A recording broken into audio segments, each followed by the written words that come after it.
மாதிரி ஏசாயா 36ஆம் அதிகாரம் 4வது வசனம்.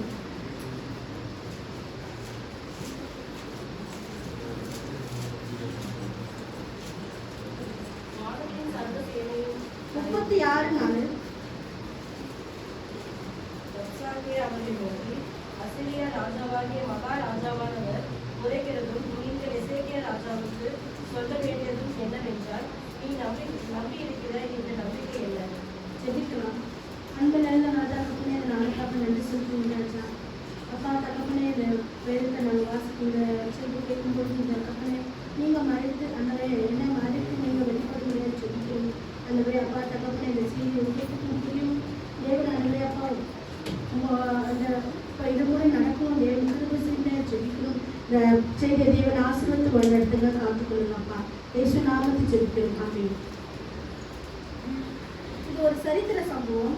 இந்த ராஜாக்கள் சரித்திரம் இது. இதுல யார் இந்த ரப்சாக்கே யாருக்கா தெரியுமா? யாருக்கு யாரை பத்தி நீ நம்பிக்கிற நம்பிக்கை என்னன்னு யாரை பார்த்து கேட்கிறான்? இதுல போட்டுட்டு வாசிங்க. எசேக்கியா யாரு? ஒரு ராஜா. இந்த ரஸ்கேப் யாருன்னா அசிரியா நாட்டு சேனாதிபதி தான் இவரு. இவர் என்ன பண்றான்னா ஒரு சரித்திர சம்பவம். இது இமேஜினேஷன் தான் அப்படியே பண்ணணும். நம்ம இதை கேட்டுட்டு அப்படியே இமேஜின் பண்ணீங்கன்னா இதோடைய விளக்கம் ரொம்ப நல்லா இருக்கும், இன்ட்ரெஸ்டா இருக்கும். ஒரு கதை மாதிரி தான் இது. இது என்ன பண்றாரு? சனக்கிர், அவருக்கு ராஜா பேர், அசிரிய நாட்டு ராஜா பேர் சனக்கிர். அவர் அரணான பட்டங்கள் எல்லாத்தையும் பிடிச்சிட்டாரு. யூத தேசத்தை மட்டும்தான் விட்டு வச்சிருக்காங்க. எருசலேமையும் பிடிச்சிட்டாங்க. ஏறக்குறைய அந்த பெருமையோட என்ன பண்றாங்க, வந்து யூத தேசத்தை பிடிக்கிறாங்க, யூதாவை முற்றுகை போறாங்க. இந்த ரஸ்கேப் வந்து சேனாதிபதி. இவர் என்ன பண்றாரு, யூத தேசத்தை முற்றுகை போட்டுட்டு எசேக்கியா பார்த்து கேட்கிறாரு. அது வாசிங்க 19ஆம் அதிகாரம் 19வது வசனம். அவர்களை நோக்கி, அசீரியா ராஜாவாகிய மகாராஜாவானவர் உரைக்கிறதும் நீங்கள் எசேக்கியாவுக்கு சொல்ல வேண்டியதும் என்னவென்றால், நீ நம்பியிருக்கிற இந்த நம்பிக்கை என்ன? நீ நம்பியிருக்கிற இந்த நம்பிக்கை என்ன? எசேக்கியா பார்த்து கேட்கிறார், ராஜா பார்த்து கேட்கிறாரு. நீ யார் தானப்பா நீ நம்பிக்கை வச்சிருக்க? நாங்கள் யுத்தத்துக்கு வந்து நின்று இருக்கோம், நீ வந்து அமைதியாவே இருக்கியே அப்படின்னு சொல்லிட்டு என்ன பண்றாரு? எசேக்கியா யாருன்னா 2 ராஜாக்கள் 18ஆம் அதிகாரத்துல வாசிக்கலாம். இஸ்ரவேலின் ராஜாவாகிய ஏலாவின் குமாரன் ஒசேயாவின் 3ஆம் வருஷத்திலே ஆகாஸ் என்னும் யூதாவுடைய ராஜாவின் குமாரனாகி எசேக்கியா ராஜாவானார். எசேக்கியா ராஜாவாகிறாரு. 2வது வசனம். அவன் ராஜாவாகிற போது 25 வயதாயிருந்து எருசலேமிலே 29 வருஷம் அரசாண்டான். சகரியாவின் குமாரத்தியாகிய அவன் தாயின் பேர் ஆபி. 5 வரை வசனம். அவன் தன் தகப்பனாகிய தாவீது செய்தபடியெல்லாம் கர்த்தரின் பார்வைக்கு செம்மையானதே செய்தான். அவன் மேடைகளை அகற்றி சிலைகளை தகர்த்து விக்கிரக தோப்புகளை வெட்டி மோசே பண்ணியிருந்த வெண்கல சர்ப்பத்தை உடைத்து போட்டான். அந்நாட்கள் மட்டும் இஸ்ரவேல் புத்திரர் அதற்கு தூபம் காட்டி வந்தார்கள். அதற்கு நிகுஸ்தான் என்று பெயரிட்டான். அவன் இஸ்ரவேலின் தேவனாகிய கர்த்தர் மேலில் வைத்த நம்பிக்கையிலே அவனுக்கு பின்னும் அவனுக்கு முன்னும் இருந்த யூதாவின் ராஜாக்களில் எல்லாம் அவனைப் போல் ஒருவனும் இருந்ததில்லை.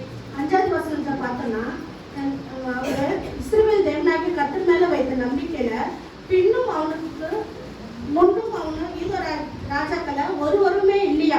அது மாதிரி அவர் நம்பிக்கை வச்ச மாதிரி எசேக்கியா நம்பிக்கை. அவர் ஒரு தந்தை போல இல்லாம கர்த்தருடைய பார்வைக்கு செம்மையான காரியங்களை செஞ்சு வந்தாரு. தேவ பக்தி உள்ள ஒரு ராஜா, தேவனை தேடுகிறவரா இருக்கிறாரு. அவரை வந்து தேவனுடைய வார்த்தைக்கு கீழ்ப்படிந்து நடக்கிற ஒரு எசேக்கியா ராஜா. அதே மாதிரி தெய்வத்தை வந்து அவங்க வந்து என்ன பண்றாங்க, எல்லாரும் அந்நிய தெய்வத்தை வழிபட்டாங்க. ஆனா அவர் அதை நிறுத்தி என்ன பண்றாரு, ஆண்டவரை வழிபடணும், விக்கிரக மேடைகள் எல்லாத்தையும் அகற்றி தேவாலயத்தை முதல் சுத்திகரிக்கிறாரு. மக்கள் எல்லோரும் என்ன பண்ணோம், ஆண்டவரை துதிக்கணும்னு ஆலயத்துல என்ன பண்றாங்க, எல்லோரும் எக்கால தொழியோட ஆண்டவரை தொழுது கொள்றாங்க. அப்படிப்பட்ட ஒரு ராஜா ஆளுகிற யூத தேசத்தை என்ன பண்றாரு, சனக்கிரப்பு என்ன பண்றாரு, வந்து அதை வந்து பிடிக்கணும்னு சொல்லி வந்து படையெடுத்து நிக்கிறாங்க. அப்போ ரஸ்கேப் என்ன பண்றாரு, எத்தனை வார்த்தைகள் பேசணுமோ எல்லா வார்த்தையும் என்ன பண்றாரு, பேசி தூஷிக்கிறாரு. முக்கியமா 2 காரியங்களை பத்தி மட்டும் அவர் பேசி தூஷிக்கிறாரு. ஏன்னா இந்த 2 காரியங்களை விட்டு எசேக்கியா வந்துடான்னா அந்த ராஜ்யத்தை நம்ம குடிச்சிடலாம் அப்படின்ட்டு. எந்த காரியம்னா இஸ்ரவேல் தேவனாகிய கர்த்தரை வந்து தூஷிக்கிறாரு. 2வது வந்து எசேக்கியா தேவன் மேல வைத்திருந்த நம்பிக்கைய என்ன பண்றாரு, தூஷணம் செய்யறாரு. அதுல பார்த்தோம்னா 18:20 பார்த்தோம்னா என்ன பண்றாரு, 18-19 உன் நம்பிக்கை என்ன? முதல்ல உன் நம்பிக்கை யாருப்பா? நீ இவ்வளவு நம்பி இருக்கல, உன் நம்பிக்கை என்ன? நீ யார் மேல? அதே மாதிரி 20 வாசிச்சனா, யுத்தத்திற்கு மந்திர ஆலோசனை வல்லமை உண்டென்று சொல்லுகிறாயே, யுத்தத்துக்கு போனா ஒரு மந்திரமா பண்ணி தானே ஜெயிக்கிற, அதெல்லாம் என்னது? வாய்ச்சவளார். உன் வாய்ச்சவளார் வந்து வேற எதுவுமே இல்லைன்னு முதல்ல சொல்றாரு. அப்பயும் கேட்கிறாரு, உனக்கு விரோதம் என்ன விரோதிக்கும்படி நீ யார் மேல அவன் நம்பிக்கை வச்ச? நான் வந்து இவ்வளவு சேனையோட வந்திருக்கோம், என்னையே விரோதிக்கும்படி நீ யார் மேலப்பா நம்பிக்கை வச்ச? நீ எகிப்து மேல நம்பிக்கை வச்சிருக்கியா? 21 வாசிச்சோன்னா, நீ எகிப்து மேல நம்பிக்கை வச்சிருக்கியா, இல்ல எகிப்தின் ராஜாவாகிய பார்வோன் மேல நம்பிக்கை வச்சிருக்கியா அப்படின்னு கேட்கிறார். 22 பாருங்க, நீ எங்களிடத்திலும் நீ சொன்னல, எங்கள் தேவனாகி கத்தரை நம்புகிறேன் அப்படின்னு சொன்னல, சொல்லி இருந்தோம். நீ என்ன பண்ண? உங்க யூதத்தில் இருக்கிற பலிபிடங்களை எல்லாத்தையும் அகற்றினல்ல, உன் தேவனாகி கத்தரை நீ நம்புறன்ற அவங்க பலிபிடத்தை நீ எதுக்கு அகற்றின அப்படின்னு கேட்கிறான். அதுக்கப்புறமா பாருங்க, நீ 2000 குதிரைகளை கொடுக்குறேன். 23 பார்த்தீங்கன்னா 2000 குதிரைகளை நான் கொடுக்குறேன், அதுல ஏறத்தக்க உன்னோட உன்னை யுத்தத்துக்கு ஆள் இருக்காங்களா? 2000 குதிரைகளை கொடுக்குறல்ல, அதுல ஏறத்தக்க உன்னோட ஆள் இருக்காங்களா? சபதம் கூறும், சபதம் பண்ணி அடிச்சு சொல்லு அப்படின்றாரு. அதுக்கப்புறம் பார்த்தோன்னா என்ன பண்ணாரு? இது எல்லா விஷயத்தையும் கேட்டு சொல்றாரு.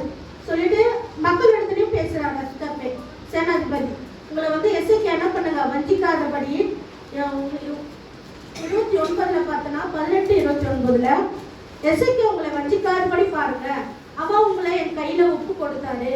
கர்த்தர் வந்து நீங்க நம்புறீங்களா, அவர் வந்து நிச்சயமா உங்களை என்ன பண்ணுவாரு, இந்த நகரத்தை முழுதே எங்க கையில ஒப்பு கொடுத்தாரு. கர்த்தர் தான் இதை செஞ்சாரு. என்ன பண்ணாரு? ரசிக்கப்பேன் ஆண்டவர் என்ன பண்றான்? ஆண்டவர் தான் சொன்னாருன்னு அடிச்சு அவன் சொல்றான். எசேக்கியா சொல்ல கேளாதீங்க. மக்கள் இடத்துல எல்லாத்தையும் இந்த மக்கள் என்ன பண்றான்? வசியப்படுத்துறான். ஏன்னா மக்கள் எல்லாத்தையும் சமைச்சிட்டாங்கன்னா எல்லாம் நம்ம கூட வந்துடுவாங்களேன்ட்டு, எங்க ரசிகர தேசத்துக்கு வந்தீங்கன்னா உங்களுக்கு தானியம், திராட்சை ரசம் எல்லாமே கொடுக்குறேன், அப்பங்கள். நீங்க பட்டினியா இதுவா இருக்கீங்களா, அங்க வந்தீங்கன்னா நீங்க செழுமையா இருப்பீங்கன்னு என்ன பண்றான்? அவங்களுக்கு நல்லா அவங்களை மயக்கிற மாதிரி எல்லா வார்த்தைகளும் பேசுறான். எல்லா வார்த்தைகளும் பேசி என்ன பண்றாங்க? அந்த ஜனங்கள் என்ன பண்றாங்கன்னா, அதே மாதிரி நீங்க வந்து இத்தனை பட்டம் நாங்க பிடிச்சோம், ஒரு தேவர்கள் கூட நீங்க வந்து என்ன பண்ணல, எந்த தேசத்தையும் விடுவிக்கல, எல்லாமே எல்லா தெய்வங்களும் என்ன பண்ணுச்சு? விலைக்குதான் நினைச்சு நாங்க எல்லா பட்டணங்களையும் பிடித்து கொண்டு போனோம். ஆனா ஒரு தெய்வம் கூட வந்து என்ன பண்ணல, அதை வந்து காப்பாத்தல, எதுவுமே செய்யல. ஆனா உங்க தெய்வம் அப்படி செஞ்சிருமா அப்படின்னு கிறிஸ்து கேட்கிறான். ஆனா ஜனங்கள் என்ன பண்றாங்க? 36வது வசனம் வாசிக்கலாம். ஆனாலும் ஜனங்கள் அவனுக்கு ஒரு வார்த்தையும் கடியப்புறமாக சொல்லாமல் மௌனமாய் இருந்தார்கள். அவனுக்கு மறு உத்தரவு சொல்ல வேண்டாம் என்று ராஜா கட்டளையிட்டிருந்தான். என்ன பண்றாங்க? ராஜா என்ன பண்றாரு? முன்னாடி சொல்லிடுறாரு, அவன் எது வந்து பேசினாலும் என்ன பண்ணக்கூடாது, நீங்க யாரும் ஒரு வார்த்தையும் பேசக்கூடாது, எந்த மறுப்பும் சொல்லக்கூடாது. என்ன பண்றாரு? முன்கூட்டியே கட்டளையிட்டனால என்ன பண்றாங்க? ஜனங்கள் எல்லாரும் எதுவுமே பேசல. அவ்வளவு வார்த்தைகள் என்னென்ன பேசணுமோ எல்லாமே பேசுறான். அப்ப கூட என்ன பண்றாங்க? கோபமும் பண்ணல, எதுவுமே பண்ணல. என்ன பண்றாங்க? அமைதியாவே இருந்து என்ன பண்றாங்க? யாருமே ஒரு வார்த்தை கூட பேசல. நம்ம அது மாதிரி இருந்திருப்போமா? சண்டை போற டைம்ல ஏதாவது ஒரு வார்த்தை பேசினா அமைதியா இருக்குமா? என்ன பண்ணுவோம்? நீ ஒரு வார்த்தை பேசினா நான் 4 வார்த்தை பேசுவேன். முதல்ல என்ன பண்ணுவோம்? சண்டை தான் முக்கியம், அப்படிதானே பண்ணுவான். அவன் இவ்வளவு அவன் ஜனங்கள் எல்லாம் எடுத்து நின்று பேசுறாங்க. ஆனா எசேக்கியாவும் அவன் ஜனங்கள் என்ன பண்ணல, ஒரு வார்த்தை கூட பேசாம அமைதியாவே இருந்திருக்காங்க. ஏன்னா அவன் தேவன் மேல கண்டிப்பா ஆண்டவர் என்ன பண்ணுவார்? நமக்காக யுத்தம் செய்வார், அவன் நம்பிக்கை வச்சிருக்கான். அது மாதிரி அரண்மனை விசாரிப்பாங்க. எலிமே அவன் என்ன பண்றான்? இப்ப ராஜாவிடத்துல போய் சொல்றான், ராஜா இது மாதிரி ரசிகப் என்ன பண்றான்? ஆண்டவரை தூஷிக்கிறான், அவங்கள தூஷிக்கிறான், நம்மள எல்லாரும் பத்தியும் எல்லா வார்த்தையும் பேசிட்டான் அப்படின்னு சொல்லி என்ன பண்றான்? தன்னுடைய வஸ்திரங்களை கிழித்து கொண்டு என்ன பண்றான்? கோத்தை அடக்கும் தேவை தன்னோட வஸ்திரங்களை கிழித்து கொண்டு ராஜாவிடத்துல போய் சொல்றான். ராஜா உடனே என்ன பண்றாரு? எலிமை கேட்க ஏசையா தீர்க்கதரிசி அப்ப இருக்காரு, அவரை வந்து அனுப்புறாங்க. அவர்கிட்ட போய் இந்த விஷயங்கள் எல்லாம் நீ சொல்லுப்பா, தீர்க்கதரிசி அப்படின்னு சொல்லிட்டு 19வது அதிகாரத்துல பார்த்தோம்னா 2வது வசனத்தை வாசிக்கலாம்.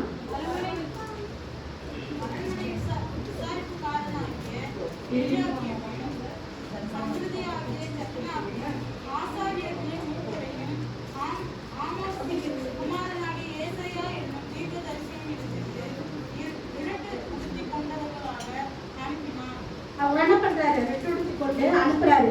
நீ போய் சொல்ல வேண்டிய காரணம், நாங்க பிள்ளை பெற நோக்கமா இருக்கோம், எங்களுக்கு பிள்ளை வேதனை இருக்கு, ஆனா அது படுறது கூட எங்களுக்கு பலன் இல்லை, அது பிள்ளை பெக்கிற எங்களுக்கு பலன் கூட இல்லாம இருக்கு. தேவனை தூஷிக்கிறான், ரசிக்க வார்த்தைகள் எல்லாம் கேட்டு இருப்பீங்க. நீங்க அவனுக்கு ஆண்டவர் தண்டனை கொடுப்பாரு, எங்களுக்கு நிச்சயம்தான். ஆனா எங்களுக்காக என்ன பண்ணுங்க, நீங்க ஜெபம் பண்ணி கொள்ளுங்க, நாங்க மீதியா இருக்கிறவங்களுக்காக எங்களுக்கு ஜெபம் பண்ணி கொள்ளுங்கன்னு சொல்லிட்டு எசேக்கியா என்ன பண்றாரு, ஆள் அனுப்பி விடுறாரு ஏசாயா கிட்ட. ஏசாயா போய் என்ன பண்றாரு, அவர்கிட்ட ஏசாயா கிட்ட போயிட்டு வெளியே போய் சொல்றாரு, இது மாதிரி எல்லாம் நடந்தது, ரசிக்க இந்த மாதிரி தூஷண வார்த்தைகள்லாம் ராஜாவையும் ஊழியக்காரையும் அசைராஜர்கள் எல்லா வார்த்தையும் பேசுறாங்க. உடனே அவர் என்ன சொல்றாரு, பயப்படாதீங்க.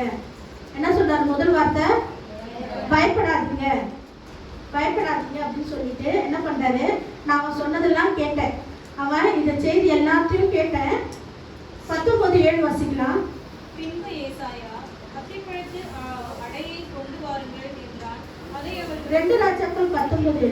இதோ அவன் செய்தியை கேட்டு தன் தேசத்துக்கு திரும்புவதற்கான ஆவியை நான் அவனுக்குள் அனுப்பி அவனை அவன் தேசத்திலே பட்டயத்தால் விழ பண்ணுவேன் என்று கர்த்தர் உரைக்கிறார் என்பதை உங்கள் ஆண்டவரிடத்தில் சொல்லுங்கள் என்றார். என்ன சொல்றாரு ஏசாயா, அவன் என்ன பண்ணுவான், தேசத்துக்கு திரும்புவதற்கான ஆவி நான் உள்ள கட்டளையிடுவேன். அவன் என்ன பண்ணா, தேசத்துல பட்டயத்தினாலே அவனுடைய தேசத்திலே என்ன பண்ணா, அவன் பட்டயத்தினாலே விழுவான்னு அவர் ஆண்டவர் சொல்றாரு. அதற்கு இப்ப இந்த காரியங்கள் எல்லாத்தையும் சொல்லு அப்படின்னு.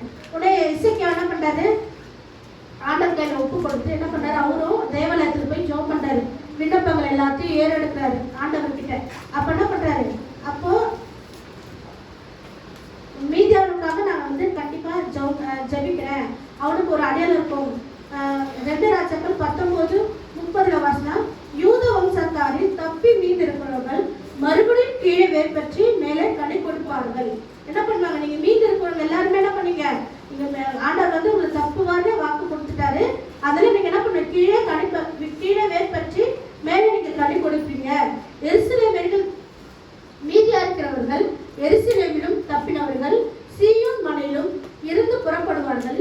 சேனையுடைய கர்த்தரின் வைராக்கியம் இதை செஞ்சது. யாருடைய வைராக்கியம், கர்த்தருடைய வைராக்கியமோ இது செஞ்சது. ஆகையால் கர்த்தர் அசீரிய ராஜாவை குறித்து அவன் இந்த நகரத்துக்குள் பிரவேசிப்பதே இல்லை, அதன் மேல் அன்பு எய்வதில்லை, அதற்கு முன் கேடகத்தையும் அவன் என்ன பண்ண வருவதில்லை, அதற்கு எதிராக கொத்தளங்களும் அவன் போடுவதில்லை. என்ன சொல்றாரு ஆண்டவரிங்க, அசீரிய ராஜா அந்த நாட்டுக்குள்ளே அந்த நகரத்துக்குள்ளே பிரவேசிக்க மாட்டான், அது மேல அம்பு எய்ய மாட்டான், அது மேல கேடகமோ எதுவுமே அவனுடைய கரை என்ன பண்ணாது, அது மேல படப்படாது. அந்த நகரத்துல அவன் பிரவேசிக்க மாட்டான், வந்த வழியே திரும்பி போவான். இதான் அவரோட நம்பிக்கை. கேட்டால அவர் கேட்பேன், நீ நம்பிக்கிற நம்பிக்கை என்னப்பான்னு. இதான் ஆண்டவரே சொல்லிட்டாரு. என்ன பண்றான், அவன் நகரத்தோட பிரவேசியாமல் அந்த வந்த வழியே என்ன பண்ணுவான், திரும்பி போவான். அப்படிப்பட்ட ஒரு நம்பிக்கை தான் என்ன பண்ணாரு, எசேக்கியா வைத்திருந்தாரு. என் நிமித்தம் என் தாசனாகிய தாவீது நிமித்தமும் இந்த நகரத்திற்கு ரட்சிக்கும்படிக்கும் இதற்கு ஆதரவாக இருப்பேன் என்பதை கர்த்தர் உரைக்கிறாரு, நீ போய் சொல்லுப்பா அப்படின்னு சொல்றாரு. என்ன பண்றாரு, நான் இந்த தேசத்துக்கு ஆதரவா இருப்பேன் அப்படின்னு அவனுக்கு நல்ல ஆதரவான காரியங்கள் எல்லாத்தையும் என்ன பண்றாரு சொல்லி அனுப்புறாரு. அன்னைக்கு நைட்டு என்ன நடக்குது, யுத்தத்துக்கு நிக்கிறாங்க. அன்னைக்கு நைட்டு என்ன நடக்குது பாருங்க. 19:35 வாசிக்கலாம்.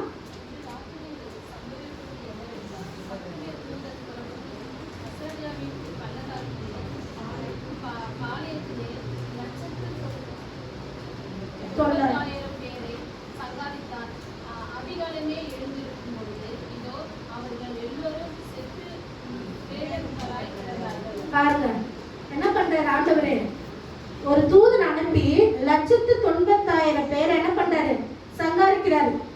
எல்லாரையும் 1,00,000 பேர்னா எப்படி இருக்கும் பாருங்க. அந்த இடம் முழுக்கவே என்ன பண்ணுங்க, ரத்தமா இருந்திருக்கும், பிரேதங்கள் தான் இருந்திருக்கும், செத்த பணங்கள் தான் அங்க இருக்கு. என்ன பண்றாரு, காலைல எழுந்து பார்த்த உடனே நம்மளுக்கு எப்படி இருக்கும், ஒரு இடம் காலியா, அந்த இடம் ஃபுல்லா ஆட்களா இருந்தாங்க, அவங்க எல்லாமே இறந்துருந்தா நம்மளுக்கு எப்படி இருக்கும், அந்த நேரத்துல பயமா தானே இருந்திருக்கும். அந்த பயமோ நடுக்குமோ அவனுக்குள்ள கண்டிப்பா இருந்திருக்கும்னு நினைக்கிறேன். அப்புறமா ஆண்டவர் என்ன பண்றாரு, அவரை ஒரே ஒரு தூதன் அனுப்பி எல்லாரும் சங்கரித்து போடுறாரு. வெறும் தலையும் முண்டமா கிடந்து பார்த்தாலே போதும், அவன் யுத்தம் செய்ய வந்துதான் ஞாபகம் இருக்குமா, அவனுடைய ஜீவன் மிஞ்சினா போதும் என்ன பண்ணிப்பான், ஓடதான் செஞ்சிருப்பான். அதே மாதிரிதான் போறான். அவனோட சொந்த ஊரை நினைவேற்க போயிட்டு அங்க போயிருக்கான். அவங்க பிள்ளைகளே என்ன பண்றாங்க, அசீரியருடைய பிள்ளைகளே, ராஜாவுடைய பிள்ளைகளே அவனை வெட்டி என்ன பண்றாங்க, கொண்டுறாங்க. ஆண்டவரே சொன்னாரு, அவர் சொன்னாரு. அதே மாதிரி ஆண்டவர் அங்க நிறைவேற்றி கொடுத்தாரு. என்ன பண்றாரு, அவனை வந்து என்ன பண்றேன் 9 நம்ம வாசித்த மாதிரி அவனை வந்து என்ன பண்றேன், அவன் வந்து திரும்ப தேசத்துக்கு அவன் போற மாதிரி ஒரு ஆவி அனுப்புவேன். அவனுக்குள்ள அனுப்புவேன். அவன் என்ன பண்ணுவான், அந்த தேசத்துல அவனுடைய தேசத்தை அந்த பட்டயத்தாலே விழுவேன்னு ஆண்டவர் அவனுக்கு வாக்கு கொடுத்திருப்பார். அதே மாதிரி என்ன பண்றாரு, அவனுடைய தேசத்தாலே அவங்க பிள்ளைகளால அவனை பண்ண வெட்டி கொல்லப்படுறான் அசிரியர் ராஜா. பாருங்க எப்படிப்பட்ட ஒரு நம்பிக்கை அவன் வச்சிருந்தானா, இப்படி ஆண்டவர் செய்வாருன்னு அவனுக்குள்ள நம்பிக்கைனால என்ன பண்றாங்க, அவங்க எல்லா வார்த்தை தூஷணங்களும் பேசி என்ன பண்றாங்க, அவங்க மௌனமா இருந்தாங்க. மௌனமா இருந்து தேவன் சொன்னதை அமைதியா கேட்டு அவங்க வார்த்தையின்படி அவங்களுக்கு நடந்தாங்க. அதனாலதான் ஆண்டவர் இவ்வளவு பெரிய வெற்றியை கொடுத்திருக்காரு.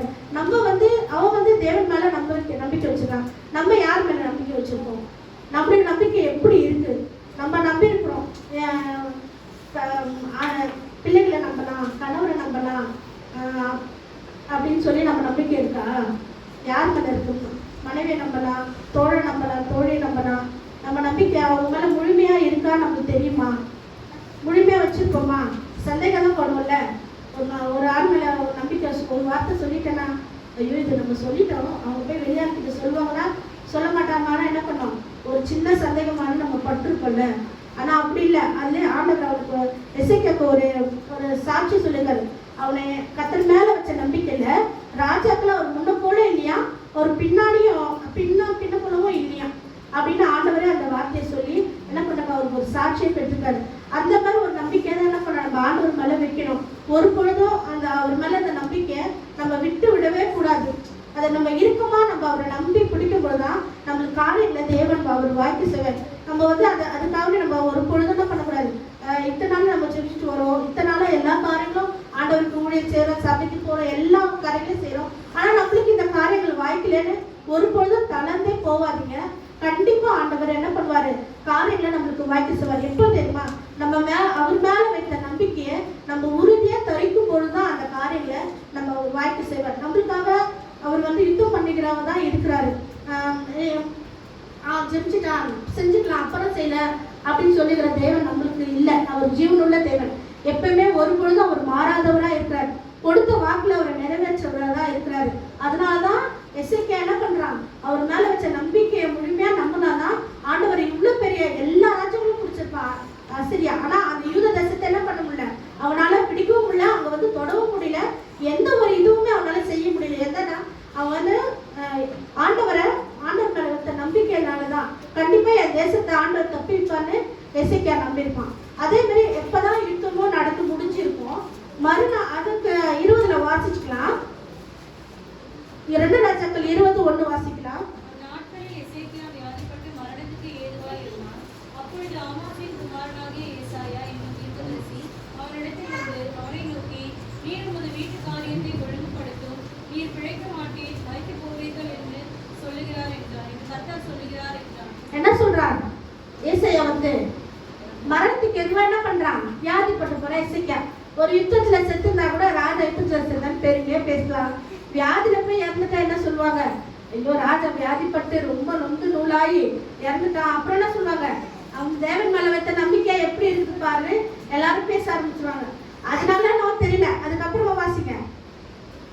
எசேக்கியா தன் முகத்தை சுவர்புறமாக திருப்பிக் கொண்டு கர்த்தரை நோக்கி, கர்த்தாவே, நான் உமக்கு முன்பாக உண்மையும் மன உத்தமுமாய் நடந்து உமது பார்வைக்கு நலமானதை செய்தேன் என்பதை நினைத்தருளும் என்று விண்ணப்பம் பண்ணினான்.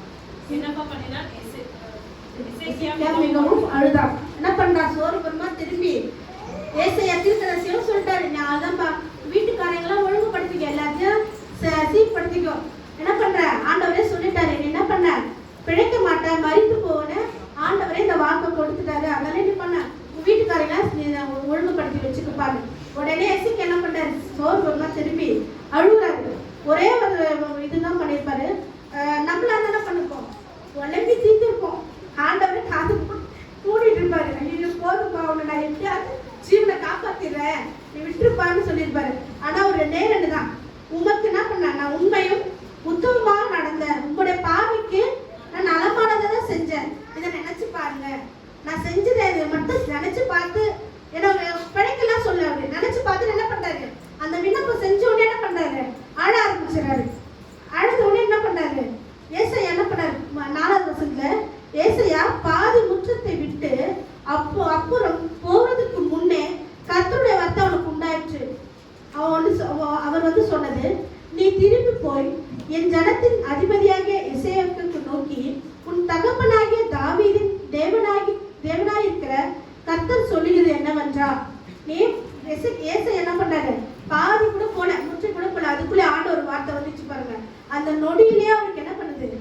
வந்துச்சு அந்த வார்த்தை வந்து, நீ போய் நீ போய் அவன்கிட்ட சொல்லு, எசேக்கியா கிட்ட.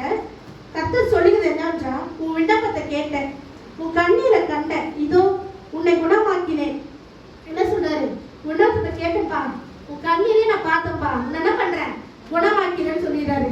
குணமாக்கிட்டு அது மட்டும் இல்ல, 3 நாள்ல என்ன பண்ண, கர்த்தருடைய ஆலயத்துல போவா. உன் 6வது வசனம், உன் நாட்களோடு 15 வருஷத்துக்கு என்ன பண்ணுவேன், நான் கூட்டி கொடுப்பேன். என்ன பண்றாரு ஆண்டவர்? அவனை குணமாக்குறதுன்னு இல்லாம அவன் என்ன பண்றாரு, 15 வருஷம் என்ன பண்றாரு, கூட்டி கொடுப்பாரு. கூட்டி கொடுத்தாருன்னு சொல்றாரு. பாருங்க எப்படிப்பட்ட ஒரு இது பாருங்க. அவன் எவ்வளவு ஆண்டவரை நம்பி இருந்தா ஆண்டவர் இந்த இதுவை அவருக்கு செஞ்சிருப்பாரு. குணமாக்குறது மட்டும் சொல்லாம, உனக்கு என்ன பண்றாரு, ஆயுசுனாலே கூட்டி கொடுக்குறப்பா, நீ வாழ்ந்துக்கோ. என்ன பண்றாரு, 15 வருஷத்தை கூட்டி கொடுக்குறாரு ஆண்டவர். நீ வாழ்ந்துக்கோ, இருந்துக்கோ அப்படின்ட்டு. என்ன பண்ண அப்படி அது மட்டும் இல்ல, அசீரிய ராஜன் கைக்கு தப்புவித்து நிமித்தமும் என் தாசனாகிய தாவீது நிமித்தமும் இந்த நகரத்தை ஆதரவா இருப்பேன்னு ஆண்டவர் சொல்றாரு. நீ பயப்படாத, எனக்கு தப்பு வச்சல, நான் வந்து உன் கூடவே இருந்து உனக்கு ஆதரவா எல்லா காரியங்களும் நான் செய்வேன். என்ன பண்றாரு ஆண்டவர் அவர் சொல்றாரு. அந்த நொடியில ஒரு அற்புதம். அதாங்க ஆண்டவர், நம்முடைய ஆண்டவர். நம்ம இயேசு கிறிஸ்துவை முழுமையா நம்பி நம்பிக்கையோட எல்லா விண்ணப்பும் நம்ம ஏறிடும் பொழுது நம்ம என்ன பண்ணுவார் ஆண்டவர், அப்பயே நம்மளுக்கு அற்புதம் செய்வாரு. நம்ம இருதயத்தை மட்டும்தான் அவர் கேட்கிறாரு. நீங்க உங்களுடைய இருதயத்தை முழுமையா என்னிடம் பூச்சுங்க, அப்பதான் அப்ப என்ன பண்ணுவார் ஆண்டவர், நம்முடைய காரியங்களை வாய்ப்பு சொல்ல, நம்ம ஜெபிக்கிற ஜெபங்களுக்கும் விண்ணப்பங்களுக்கும் தேவன் என்ன பண்ணுவாரு, கண்டிப்பா உடனே அந்த பதில் கிடைக்கும். நம்ம வந்து சந்தேகப்படக்கூடாது. எந்த ஒரு காரியத்திலும் சந்தேகப்படாமல் கேட்கும் பொழுது தேவன் என்ன பண்ணுவாரு, அதை நிறைவேற்றி கொடுப்பாரு. அவர் விண்ணப்பத்தை கேட்டேன், உன் கண்ணீரை கண்டேன். அவர் நம்ம கண்ணீரை காண்கிற தேவனா இருக்கிறாரு. அந்த கண்ணீரை கண்ட உடனே என்ன பண்றாரு, அவர் குணமாக்கி தேவன் அங்கேயும் அற்புதத்தை ஆண்டவர் செய்யறாரு. எல்லா காரியங்களையும் நம்ம வந்து அவருடைய ஜபம் கூட எப்படி ரொம்ப புலப்பல்ல, அழுவுல ஆண்டவர்கிட்ட இப்படி செஞ்சேன் அப்படி செஞ்சேன்னு சொல்லி எந்த ஒரு டிமாண்டோ வைக்கல. நீங்க இப்படி செஞ்சா நான் அப்படி செய்யறேன்னு ஒரு டிமாண்டோ எதுவுமே வைக்கல. உமக்கு முன்பாக நான் உத்தமமா இருந்தேன், உமது பார்வைக்கு நலமானதை செஞ்சேன். அதை மட்டும் நீங்க நினைச்சு பார்த்து எனக்கு அற்புதம் கொடுங்கன்னு சொல்லல. நினைச்சு பாருங்க, அந்த விண்ணப்பத்தை மட்டும்தான் அவன் செய்யறான். அந்த ஜபத்துக்கு ஆண்டவர் என்ன பண்றாரு, உடனே கிரியை செய்யறாரு. அதுக்கு வல்லம் உண்டு. ஏன்னா அவன் மேல தேவன் மேல வைத்த நம்பிக்கை அப்படியேப்பட்ட ஒரு நம்பிக்கை. அதனாலதான் ஆண்டவர் அந்த வல்லமையோடு ஆண்டவர் என்ன பண்றாரு, அவனுக்கு உதவி செய்யறாரு. எல்லா காரியத்திலும் எந்த விஷயம் எது நடந்தாலும் சரி, நம்ம என்ன பண்ணோம், முதல்ல நம்மள நம்பிக்கை முதல்ல உடைக்கிற விஷயம் தான் நிறைய பண்ணுவாங்க. ஏன்னா நீங்க ஆண்டவர் மேல வச்சிருக்க நம்பிக்கை என்ன பண்றாங்க, உடைக்கிற விஷயம் தான் நிறைய. நம்ம பக்கத்துல யாரா இருந்தாலும் நம்ம முதல் பாத்திர இதெல்லாம் நடக்கும் உங்களுக்கு அப்படின்னு சொல்ற காரியம் நடக்கும். அதனால நம்ம என்ன பண்ண, ஒரு பொழுது அந்த நம்பிக்கையில இருந்து விட்டு போகவே கூடாது. யார் எது சொன்னாலும் அந்த நம்பிக்கையில இருந்து திரும்பவும் கூடாது. தேவன் மேல வைத்த நம்பிக்கையை முழுமையா இருக்கும்போது காரியங்களை தேவன் என்ன பண்ணுவாரு, வாய்க்கு செய்யணும். அதே மாதிரி நம்முடைய ஜபம் என்ன பண்ணுமா, கிரியை செய்யும். ஜபம் வந்து வல்லமை உள்ளது. ஜபம் வந்து அஸ்தி மரங்களை அசைக்கக்கூடியது. ஜபம் வானங்களை திறக்கக்கூடியது. ஜபம் மூடுகிற கதவுகளை சிறைச்சாலைகளை திறக்கக்கூடியது. ஜபம் சங்கிலிகளை உடைக்கக்கூடியது. ஜபம் ஆத்துமாக்களை விடுதலை பண்ணும்.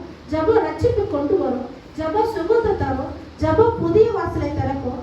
ஜபம் நம்ம ஆண்டவரோட பதில் என்ன பண்ணும், நம்ம இடத்துல கொண்டு வரும். அப்படிப்பட்ட ஜபம் தான் நம்மளுக்குள்ள இருக்கணும். நம்ம வந்து ஒவ்வொரு நாளும் காலையில ப்ரேயர் பண்றோம், மதியம் ப்ரேயர் பண்றோம்.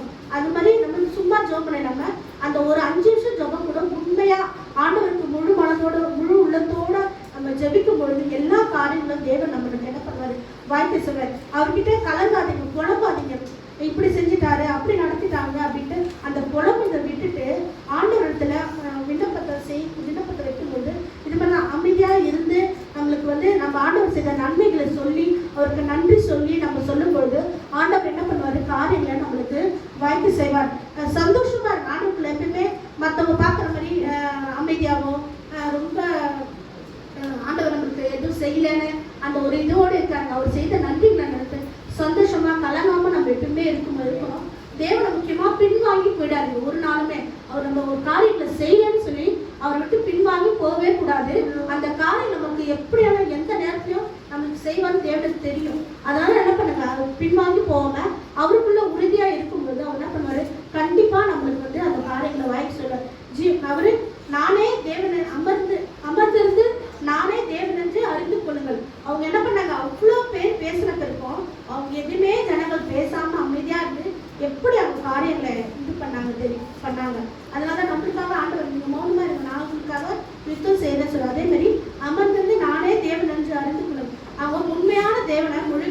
அவங்க அறிந்து கொள்ளனாதான் இந்த அவங்களுக்கு இந்த வெற்றியும் கிடைக்குது. அதே மாதிரி நம்மளும் என்ன பண்ண ஜீவனுள்ள தேவனை என்ன பண்றோம், ஆராதிக்கிறோம்.